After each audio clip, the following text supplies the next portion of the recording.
పత్రికా విలేకరులందరికీ పేరు పేరున నమస్కారాలు. నిన్న మన ఆదోని మున్సిపల్ చైర్మన్ గారు శాంతమ్మ గారు ఒక శిబిరం వేయించుకొని దానిలో ఎన్నికేం రాసింది, జగనన్న నాకు న్యాయం చేయండి. ఒకసారి ఆలోచన చేయాలి ప్రజలంతా. ఆ రోజు జగన్మోహన్ రెడ్డి గారు న్యాయం చేసిన దానికే ఈరోజు 4 ఏళ్ళు నువ్వు 10లో ఉన్నావు. అది ఎవరు భిక్ష? జగన్మోహన్ రెడ్డి గారికి భిక్ష, లోకల్ సాబిరెడ్డి గారు పెట్టిన భిక్ష. అది ఒకసారి ఇది ఆలోచన చేసుకొని ముందు పోతే బాగుంటుంది. ఈరోజు నేను ఒకటే చెప్తున్నాను, ఈరోజు ఆదోని మున్సిపాలిటీ 2019లో వైఎస్ఆర్ పార్టీ గెలిచిన తర్వాత, ఎప్పుడైతే మళ్ళా లోకల్ బాడీ ఎలక్షన్ వచ్చిన తర్వాత జగన్మోహన్ రెడ్డి గారు నవరత్నాల స్కీమ్ పెట్టిన తర్వాత ప్రజలు ఆ నమ్మకం మీద సాబిరెడ్డి గారు గెలిపించుకున్నారు. తర్వాత లోకల్ బాడీ ఎలక్షన్ వచ్చినాయి. దాంట్లో కూడా దాదాపుగా 42 వార్డులకు గాను 41 వార్డులు వైఎస్ఆర్ పార్టీ గెలుచుకుంది. మరి ఇవన్నీ ఆ ప్రజలు కూడా ఆలోచన చేశారు. ఆ రోజు ఎందుకు గెలిచారు? మంచి పనులు చేస్తారు, మంచిగా ఉంటారని చెప్పి ఆ రోజు చేసిన వాస్తవమే. తర్వాత ఏం జరిగింది? కొన్ని రాజకీయ పరిణామాల వల్ల 2024లో వైఎస్ఆర్ పార్టీ ఓడిపోవడం జరిగింది. మళ్ళీ ఆ రోజు ఇదే చైర్మన్ గారు మళ్ళీ ఆ రోజు మేము పిలిచి, ఏమమ్మా కొన్ని రాజకీయ పరిణామాల వల్ల కొద్దిగా ఇబ్బంది ఉంది అని చెప్తే, ఆ రోజు ఆయన మాట్లాడిన విషయాలు అయితేనేమి, అతని భర్త నాగేంద్ర గారు మాట్లాడిన విషయాలు చాలా మందికి తెలుసు. ఈరోజు నేను ఒకటే చెప్తున్నాను, ఈరోజు శిబిరం వేసి కూర్చుంది కదా ఆయమ్మ, మరి ఇదే 6 నెలల నుండి మేము ఆయమ్మను అవిశ్వాసం తీరం పెడతామో దింపుతామో తెలుసు కదా. మళ్ళీ ఎందుకైనా ఆ రోజు జగన్మోహన్ గారు పోలేయమ్మ. ఈరోజు ఒకటే చెప్తుంది, జగన్మోహన్ గారు చెప్తే రాజీనామా చేస్తా ఉంటుంది కదా. మరి ఆ రోజు 6 నెలల కింద ఆయన ఎందుకు పోలేదు జగన్మోహన్ రెడ్డి గారికి, నాకు అన్యాయం జరుగుతుందని చెప్పి? ఎందుకంటే ఒక ధీమా, ఒక జీవో పాస్ ఉంది గవర్నమెంట్లో, 4 ఏళ్ళు ఎవరు ఏం చేయలేరని చెప్పి ఒక ధీమ ఉంది ఆమెకి. ఈవెన్ జగన్మోహన్ రెడ్డి కూడా నన్ను దింపలేడు. ఒకసారి ఆలోచన చేయాలి ప్రజలంతా, వీళ్ళంతా. ఆ ధీమ ఉంది కాబట్టి ఇన్ని రోజులు ఎవరిని లెక్క చేయకుండా జగన్మోహన్ రెడ్డి కాదు కదా నాకు ఇచ్చిన సీటు, అంటే నా భిక్ష పెట్టిన సీటు సాబిరెడ్డి కూడా నన్ను దింపలేడు, 35 మంది కౌన్సిలర్లు ఒక పక్క ఉన్నా కానీ నన్ను ఏమి చేయలేరు అనే ఒక ధైర్యంతో, ఒక విశ్వాసంతో, ఒక దాన్ని ఏమంటారంటే ఓవర్ కాన్ఫిడెన్స్, జీవం ఉంది కూడా నన్ను ఏం చేయలేరు. మళ్ళీ ఇదే 6 నెలలకే వేయించుకోవాలి, ఇవన్నీ దీక్షలు చేయొచ్చు, శుభ్రాలు వేసుకోవచ్చు. జగనన్న న్యాయం చెప్పి ఆ రోజు ఎందుకు వేసుకోలేమ్మా? ఈరోజు జీవో ప్రకారము ఒక ప్రజాస్వామ్యబద్ధంగా ఈరోజు ఎవరైతే కౌన్సిలర్ మెజార్టీ, ఎవరైతే చైర్మన్ ఎన్నుకుంటారో ఆ పరిస్థితి ఈరోజు ఉంది కాబట్టి ఈరోజు ఆయన మళ్ళీ రోడ్ల మీదకి వచ్చింది. మళ్ళీ ఒకసారి చూస్తున్నాం, గత 3 నెలలు అంటే 3 ఏళ్ళలో పరిపాలన వైఎస్ఆర్ పార్టీ ఉన్నప్పుడు, తర్వాత ఈ సంవత్సరం అంటే దాదాపుగా 10 నెలలు అయింది. 10 నెలలు కౌన్సిల్ మీటింగ్ జరుగుతూనే ఉన్నాయి. మన మీటింగ్లో ఏం జరిగిందని సందీప్ రెడ్డి గారు అయితే మన కౌన్సిలర్ అయితే చెప్పినారు, అంటే ఆయన మీద ఎందుకు అవిశ్వాసం పెట్టాలని చెప్పి. నేను ఒకటే ఉదాహరణ చెప్తున్నా మీకు. గత 2023లో మున్సిపల్ కాంప్లెక్స్ టెండర్లు పిలిచి, అంటే వైఎస్ఆర్ పార్టీ అధికారం ఉన్నప్పుడు, ఎమ్మెల్యే సాబిరెడ్డి ఉన్నప్పుడు, ఇదే కౌన్సిల్ ఇదే చైర్మన్ అప్పట్లో టెండర్ పిలిచి ప్రాసెస్ చేసి వర్క్ స్టార్ట్ చేయించి, దాదాపుగా పిల్లర్లతో సహా అందరికీ కనబడతాయి. 2,65,000 మంది ప్రజలకి ఆ ప్రోగ్రాం కనబడుతుంది. ఎప్పుడైతే కూటమి ప్రభుత్వం ఏర్పడిన తర్వాత, మరి ఎమ్మెల్యే గారు వచ్చిన తర్వాత, మరి దాన్ని ఎందుకని నిలబెట్టింది ఈ అమ్మ? ఒకసారి ఆలోచన చేయాల. ఎందుకు? డబ్బు ప్రభావం. డబ్బులు ఇస్తే ముందు పోతుంది వర్క్, లేకపోతే లేదు. మరి అదే అప్పుడు 2023 నుండి 2024 వరకు మా ప్రభుత్వం ఉన్నంత వరకు ఎంత బాగా జరిగింది వర్క్ అది. అంటే ఈరోజు ఎవరు ప్రభుత్వం ఎవరుంటే వాళ్ళ పక్క మొగ్గు చూపుడు వైస్ చైర్మన్ గారి యొక్క పరిస్థితి. ఈరోజు నాగేంద్ర గారు భర్త గారు ఏం చెప్తాడు? ఆయమే చెప్తుంది, చిన్ననాటి స్నేహితులు సాబిరెడ్డి గారు అని ఆయమే చెప్తుంది. మరి ఈరోజు నీకు అన్యాయం జరిగిందని చెప్తున్నావే, మరి ఈరోజు ఎందుకని విడిపోయినాం? అధికారులు అయితేనేమి మేమంతా ఊరికే ఉండాలా? మరి ఇవన్నీ ఆలోచన చేయాలి. మేము కూడా మా పార్టీ పరంగా కూడా మేము కూడా ఆలోచన చేయాలి కదా. మరి ఇవన్నీ ఆలోచన చేసి అవిశ్వాసం కంపల్సరీ పెట్టాలని చెప్పి దీన్ని ముందుకు తీసుకోవడం జరిగింది. మొన్న కూడా మేము కలెక్టర్ దగ్గర పోయినాం, కర్నూలుకి అవిశ్వాసం తీర్మానం చేయాలని చెప్పి దాదాపు 35 మంది కలెక్టర్కి ఇవ్వడం జరిగింది. దానిలో ఎస్సీ మోహన్ రెడ్డి గారు ప్రెసిడెంట్ గారు వచ్చారు, అలాగే మేయర్ గారు వచ్చారు. వాళ్ళని కూడా తప్పబడుతుంది అమ్మ, వాళ్ళు ఎందుకు వచ్చారని చెప్పి. మళ్ళీ ఎటువంటి పరిస్థితుల్లో మరి ఆమె ఏం మారుతుందో ఆయనకే తెలుసు. మళ్ళీ ఆ రోజు ఏమేమంటుంది, సీడ్ల కవర్లో జగన్మోహన్ రెడ్డి గారు పేరు ఇచ్చారని చెప్తుంది అమ్మ. ఒకసారి చూడమ్మా, ఒకసారి ఆలోచన చేయాలా. ఆ రోజు ఏమని వచ్చింది, స్టేట్ వైడ్ పాలసీ ప్రకారంగా మనకి కూడా బీసీ మహిళగా ఆదోనికి ఇవ్వాలని చెప్పి జరిగింది.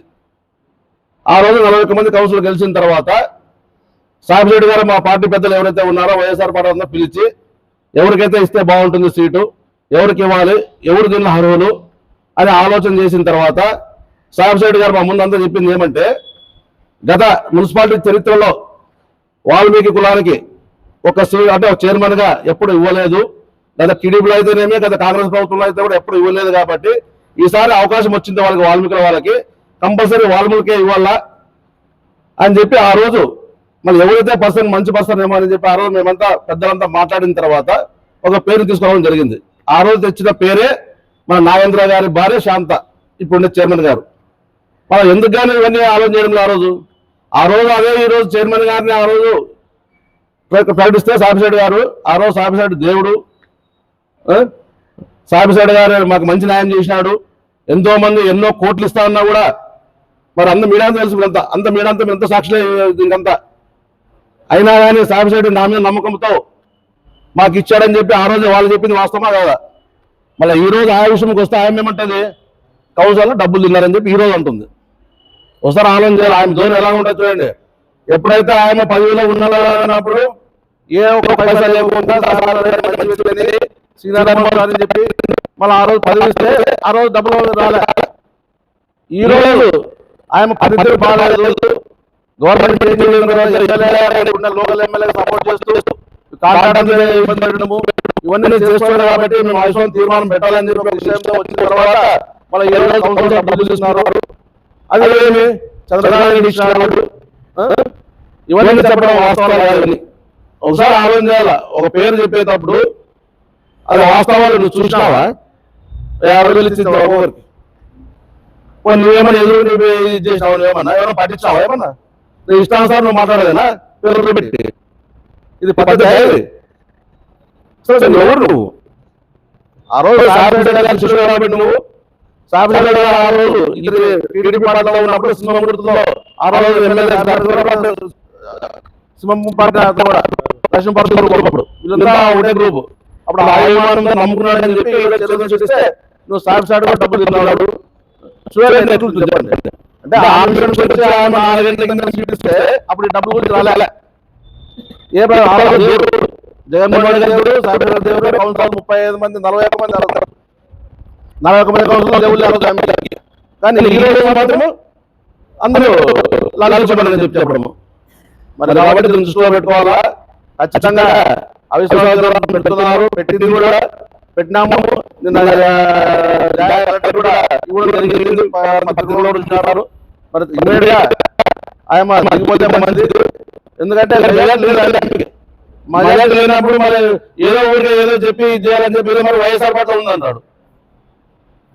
భర్త ఏమో బీజేపీ పార్టీ కండవ చేసుకొని ఫోటోలు చూడడం, ఎమ్మెల్యే ఉండడం, ఈయనేమో నిన్న వచ్చి మరి కూర్చుంటుంది. మరి ప్రజలు ఏమో తీసుకుని కాబట్టి దృష్టిలో పెట్టుకొని మళ్ళీ జరగదని చెప్పి గతంలోనే 2019 మా కౌన్సిల్ చైర్మన్ గా ఎన్నుకోవాలని చెప్పి ఆ రోజు 2020లో 40 మంది గెలిచిన తర్వాత ఆ రోజు గురించి మాట్లాడింది 2.5 years ఒకరికి 2.5 years అని చెప్పి ఎన్నుకోవడం జరిగింది ఆ రోజు. ఇప్పుడు ఏమంటది నాకు తెలుసు నాకు చెప్పాలంటది. ఆ రోజు ప్రతి సమక్షంలోన ప్రతి ఒక్క పాయింట్ లో నేనే ఉన్నా.